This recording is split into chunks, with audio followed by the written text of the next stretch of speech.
Be sure to read and follow the safety guidelines to protect your computer from potential damage and ensure your personal safety.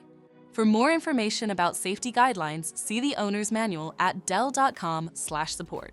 Before you begin, turn off the computer and disconnect all the attached peripherals. To remove the solid-state drive 2230 dual, loosen the screw securing the side cover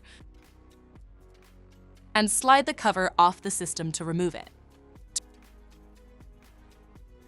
Identify the solid-state drive configuration. Loosen the screw that secures the SSD extender bracket to the system board. Slide and lift the SSD extender bracket from the system board. Flip over the extender bracket. Release the 4 snaps holding the SSD card. Remove the SSD from the extender bracket. To reinstall the solid-state drive 2230 dual, place the SSD card on the extender bracket at a 45-degree angle. Flip the extender bracket. Insert the SSD extender bracket at a 45-degree angle into the M2 connector. Replace the screw that secures SSD extender bracket to the system board.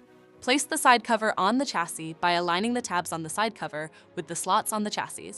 Slide the side cover towards the rear of the computer. Tighten the screw. For more information about your Dell system, visit dell.com/support.